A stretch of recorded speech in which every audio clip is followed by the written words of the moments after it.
Hello friends, कैसे हैं आप। मैं हूं मीता। वेलकम टू फिल्मी मीता। दोस्तों, आज मैं करने वाली हूं 2021 में आई एक तेलुगु मूवी महान का एक्सप्लेनेशन। इस मूवी को IMDb पर 8.1 की शानदार रेटिंग मिली हुई है और 96% गूगल यूजर ने इसे पसंद भी किया है। इस फिल्म में हमें सुपरस्टार विक्रम और उनके साथ उनके बेटे ध्रुव विक्रम देखने को मिलेंगे। इस फिल्म को आप Amazon प्राइम पर देख सकते हैं। ये कहानी है बाप बेटे के आपसी प्यार, नफरत और हार जीत की। ये बहुत ही इंटरेस्टिंग मूवी है, इसलिए वीडियो को लास्ट तक जरूर देखिएगा। फिल्म की शुरुआत होती है 2016 से, जहां पर एक आदमी घायल हालत में सुनसान जगह पर बैठा हुआ था। वो बहुत परेशान दिखाई देता है। वो अपनी गाड़ी को जला देता है। अब सीन शिफ्ट होता है सन 1968 में, जहां पर हमें 3 लड़के दिखाई जाते हैं, जिनमें पहले का नाम सत्या रहता है। उसका पिता जो एक शराब की दुकान चलाता है। दूसरा लड़का जिसका नाम गांधी महान है, उसके पिता नेता हैं, वह क्रांतिकारी भी थे और गांधी के आदर्शों पर चलने वाले थे। और तीसरा लड़का जिसका नाम गंगनाथम था, इसके बारे में कोई जानकारी नहीं मिलती। ये तीनों लड़के आपस में दोस्त रहते हैं और वो एक दूसरे के साथ ताश खेलते हैं और जुआ खेलते समय इनमें लड़ाई हो जाती है। मारपीट के दौरान सत्या गांधी महान के सर पर काफी तेज मार देता है, जिसकी खबर जब पंचायत के द्वारा गांधी महान के क्रांतिकारी पिता को पता चलती है तो वो बहुत नाराज हो जाते हैं और अपने बेटे को बहुत मारते हैं और उसे कहते हैं कि मैं बापू के आदर्शों पर चलने वाला हूँ और उनका खुद का बेटा जुआ खेलता है। तुम उसे वादा करो कि आज के बाद तुम कभी भी जुआ नहीं खेलोगे, दारू को हाथ तक नहीं लगाओगे और तुम एक बहुत अच्छे भले व्यक्ति बनोगे। जिसके बाद वो अपने पिता को वादा करता है कि मैं एक बहुत अच्छा इंसान बनूंगा। अब सीन शिफ्ट होता है। गांधी महान सपने में देखता है कि वो बहुत ही जबरदस्त इंसान है और साथ ही साथ वो अपने आप को काफी पावरफुल देखता है। तभी उसका बेटा उसे जगाता है और उसकी वाइफ नाची उससे नाराज दिखाई देती है, क्योंकि उसका पति 7 बजे उठा था। वह अपने पति से कहती है कि 50 रुपए तुम्हारी कमाई से कम क्यों हैं, पर गांधी महान चुप रहता है। बाद में नाची को पता चलता है कि गांधी ने जाकर के सिनेमा देखा है। उसकी पत्नी काफी नाराज हो जाती है, पर उस दिन गांधी महान का जन्मदिन था, इसलिए मान जाती है। असल में गांधी महान का जन्म 16 अगस्त को था, पर उसके पिता ने सर्टिफिकेट में चेंज करवा के उसका जन्मदिन एक दिन पहले 15 अगस्त को करवा दिया था। जिसके बाद हम देखते हैं कि पूरा परिवार गांधीवादी था और साथ ही साथ गांधी के अनन्य भक्त थे। उसके बाद नाची के पिता गांधी महान को गांधी जी के जैसा एक चश्मा भी गिफ्ट करते हैं। शाम को जब गांधी महान एक जगह बैठा हुआ था तो वहां एक आदमी उससे कहता है कि दुनिया में केवल 5% ऐसे लोग हैं जो खुद की राह बनाते हैं, बाकी सभी तो तेरे जैसा सादा जीवन जीकर एक दिन मर जाते हैं। यह बात गांधी को बहुत चुभ जाती है और रात के समय वह यही सब चीजें सोचता रहता है। तभी नाची उसे बताती है कि कल मुझे कुछ काम से बाहर जाना है। यह सुन करके वो काफी खुश हो जाता है और वो उसके असली बर्थडे का दिन भी होता है। पत्नी और बच्चे के जाने के बाद वो पत्नी के बचे हुए पैसों वाला गुल्लक तोड़ देता है और अपने लिए एक न्यू शर्ट और पैंट खरीद लेता है। जिसके बाद वो एक बार में दारू पीने जाता है। वहां पर उसे एक लड़का मिलता है जिसका नाम रॉकी था। वह उसे बताता है कि सर, मैं आपसे पढ़ चुका हूँ, आप मेरे कॉमर्स के टीचर थे। मुझे स्कूल से स्मोक करने की वजह से निकाल दिया गया था और इसीलिए मैंने अभी दारू का ठेका ऑन किया है। जिसके बाद वह अपने टीचर को दारू भी पिलाता है और साथ ही उसका टीचर एक डिमांड करता है कि मुझे आज जुआ भी खेलना है। तो रॉकी अपने पिता के क्लब में गांधी को ले जाता है, जहां पर वह पिता और कोई नहीं बल्कि गांधी का पुराना दोस्त सत्या रहता है। वह उसे देखकर काफी खुश हो जाता है। वो दोनों एक दूसरे से मिलते हैं। फिर वहां रात भर पार्टी होती है और गांधी रात को सत्या के यहाँ रुक जाता है। सुबह गांधी सत्या से कहता है कि मेरी वाइफ वापस आ गई होगी। वो गांधीवादी है और वो मुझे ऐसे देखेगी तो बहुत नाराज होगी, इसलिए तुम उसे झूठ बोलना।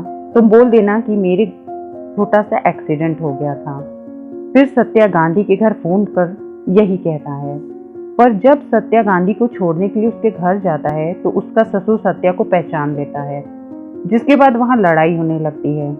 तभी वहां नाची गुस्से में सत्या को तमाचा जड़ देती है, जिस पर गांधी नाराज होकर अपनी पत्नी को तमाचा मार देता है। फिर सत्या से माफी मांगता है। जिसके बाद नाची अपने बेटे को लेकर वहां से चली जाती है।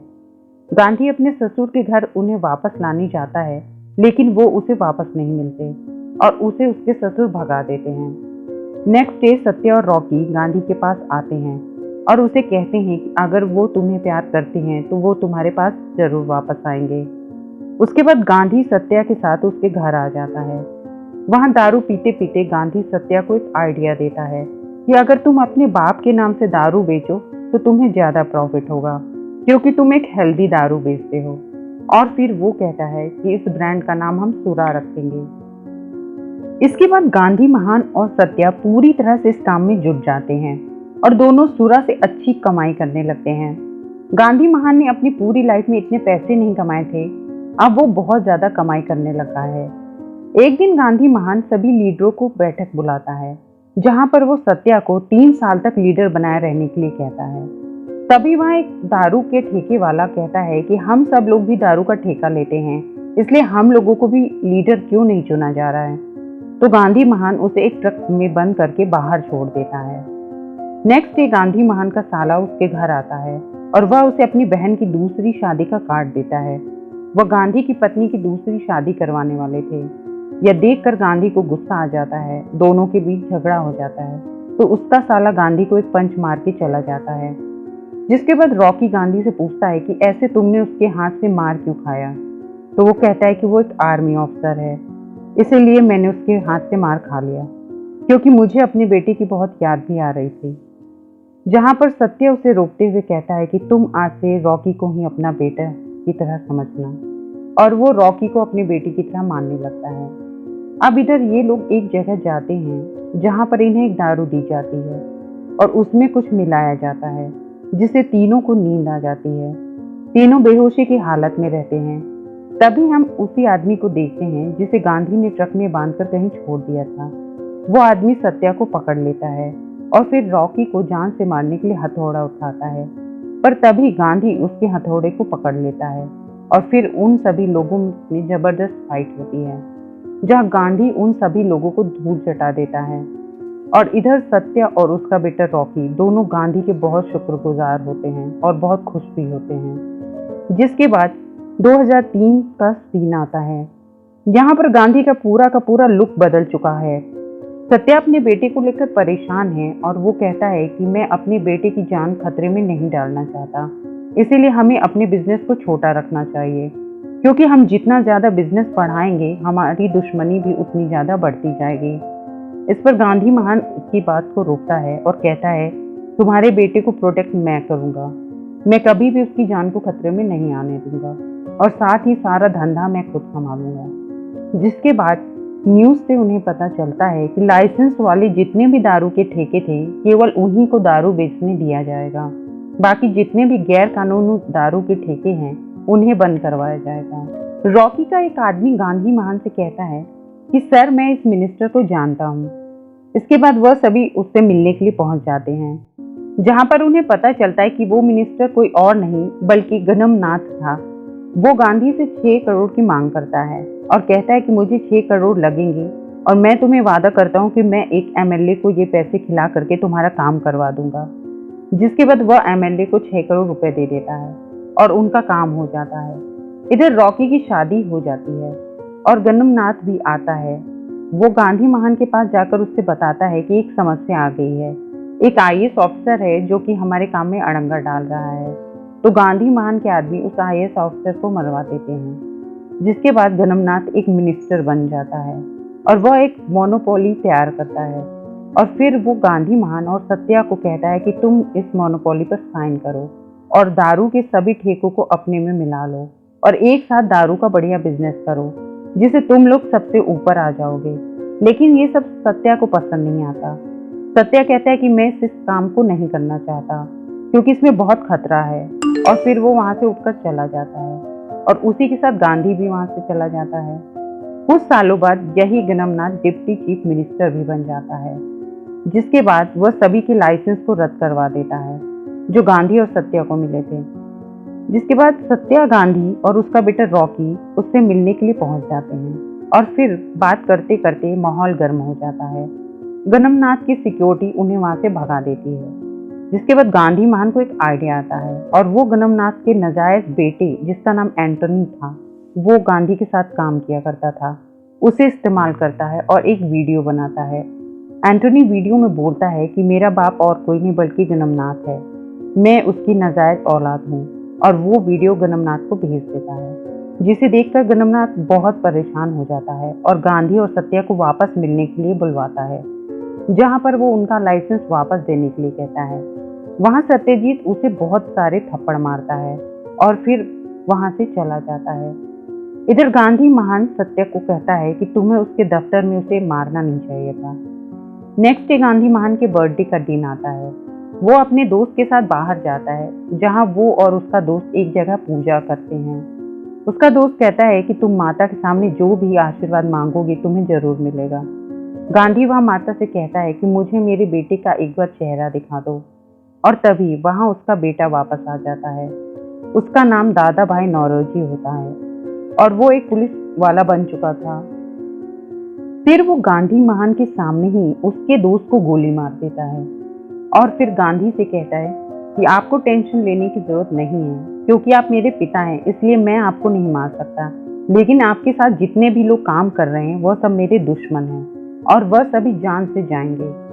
जिसके बाद मूवी फ्लैशबैक में जाती है, जहां दादा भाई और उसकी माँ अपने नाना के घर में रहते थे।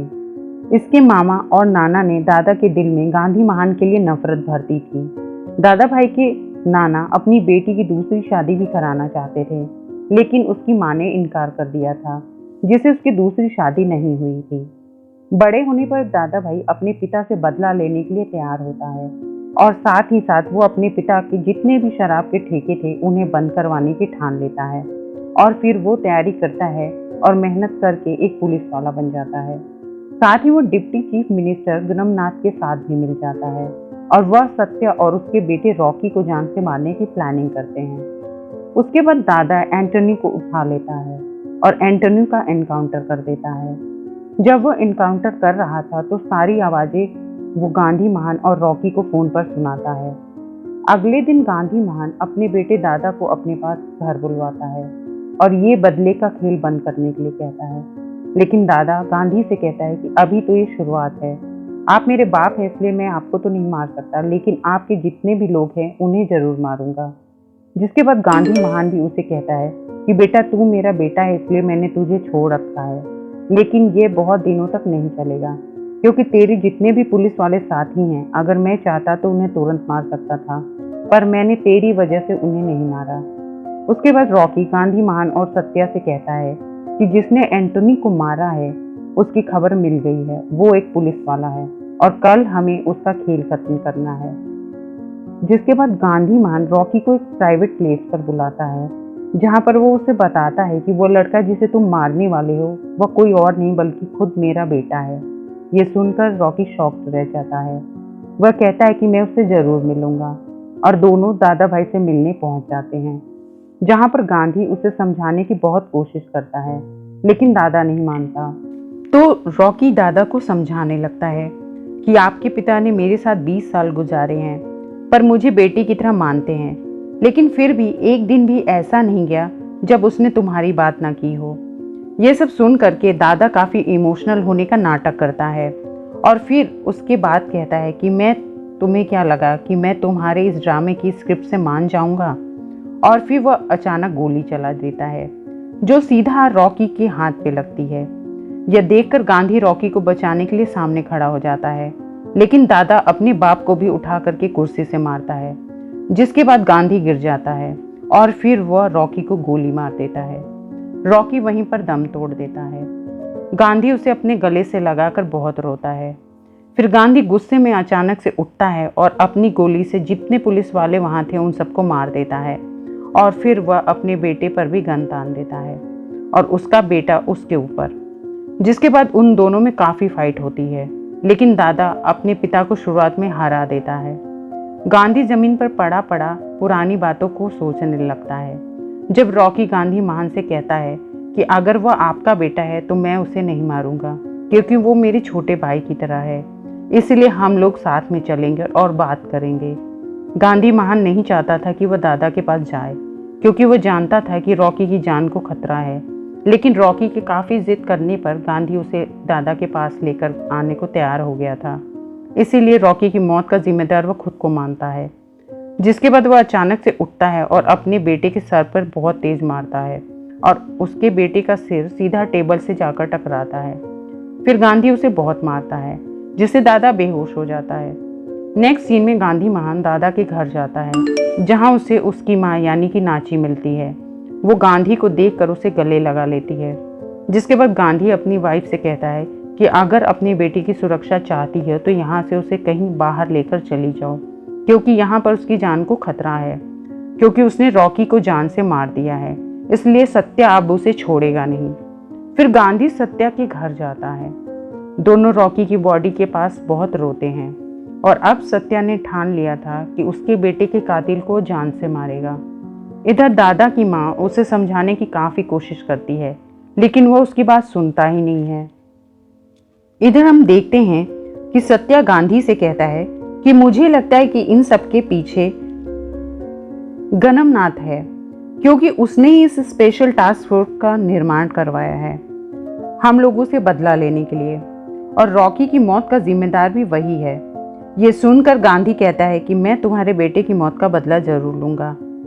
जिसके बाद सत्या गनमनाथ को फोन करके कहता है कि तू कहीं भी छुप जा, लेकिन मैं तुझे निकाल कर जरूर मारूंगा। और गांधी गन लेकर गनमनाथ को मारने के लिए निकल ही रहा था कि तभी वहां पर उसकी पत्नी आ जाती है और वो बताती है कि हमने डिप्टी चीफ मिनिस्टर से बात की है और हम जल्दी यहाँ से निकलने वाले हैं। गांधी उससे पूछता है कि क्या तुमने उसे बताया था कि दादा मेरा बेटा है। नाची बोलती है कि नहीं, लेकिन फिर भी गांधी को शक होता है और वो जाकर हॉस्पिटल में चेक करता है, लेकिन हॉस्पिटल में दादा का कोई अता पता नहीं था। तभी गांधी के पास गनमनाथ का फोन आता है और वो उसे कहता है कि अगर अपनी बेटी की सुरक्षा चाहते हो तो मुझसे आकर मिलो। गांधी जाकर गनमनाथ से मिलता है तो वो कहता है कि तुम्हें सत्या का काम तमाम करना होगा और अगर तुमने ऐसा नहीं किया तो तुम अपने बेटे की लाश देखने के लिए तैयार हो जाओ और ये काम तुम्हें आज ही करना है। जिसके बाद गांधी सत्या के पास जाता है। वहां उसे पता चलता है कि सत्या को एक वीडियो मिला है। उस वीडियो में रॉकी को जान से कैसे मारा गया उसकी फुटेज थी। उस वीडियो को देखकर सत्या को बहुत गुस्सा आता है और वो बहुत रोता भी है।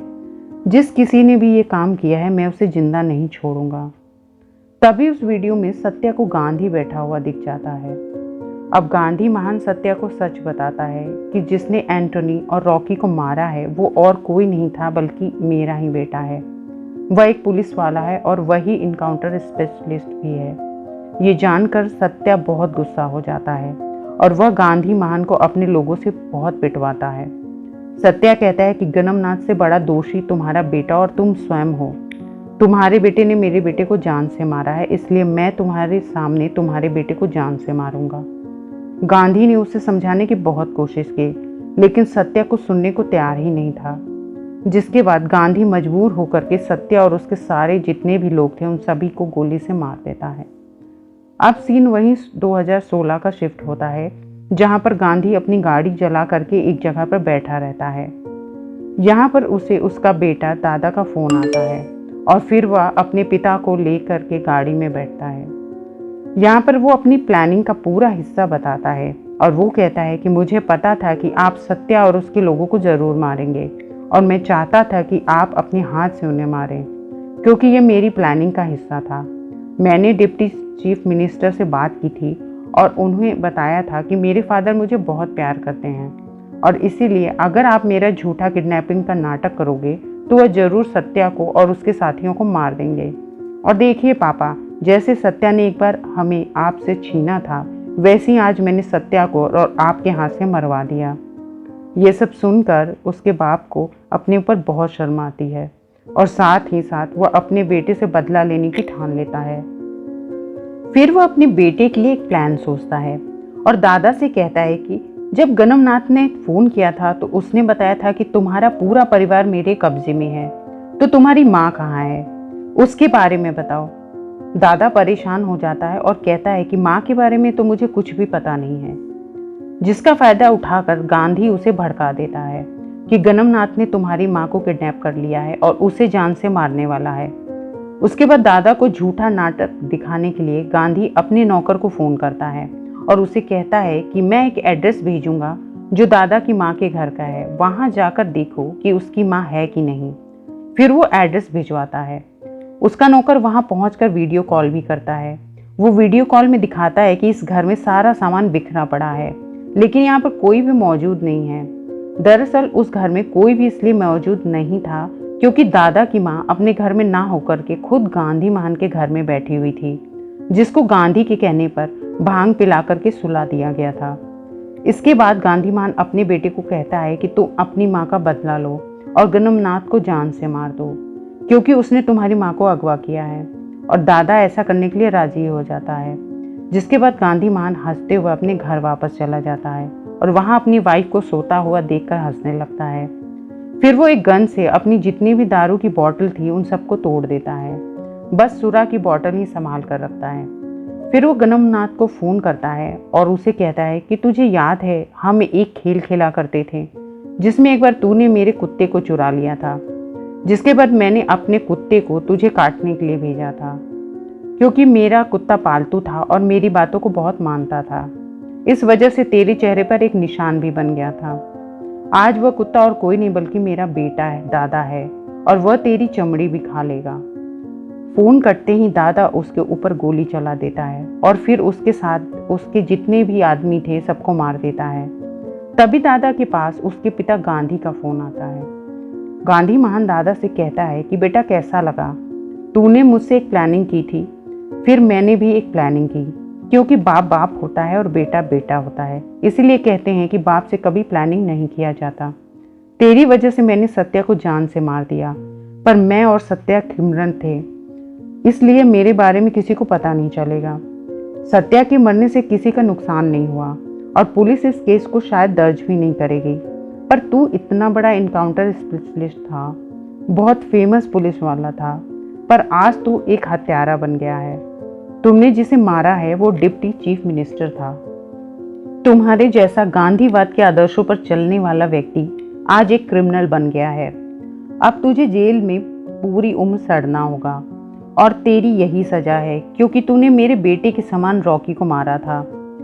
जब अपने पर बीती है तो सारे आदर्श गायब हो जाते हैं तुम्हारे।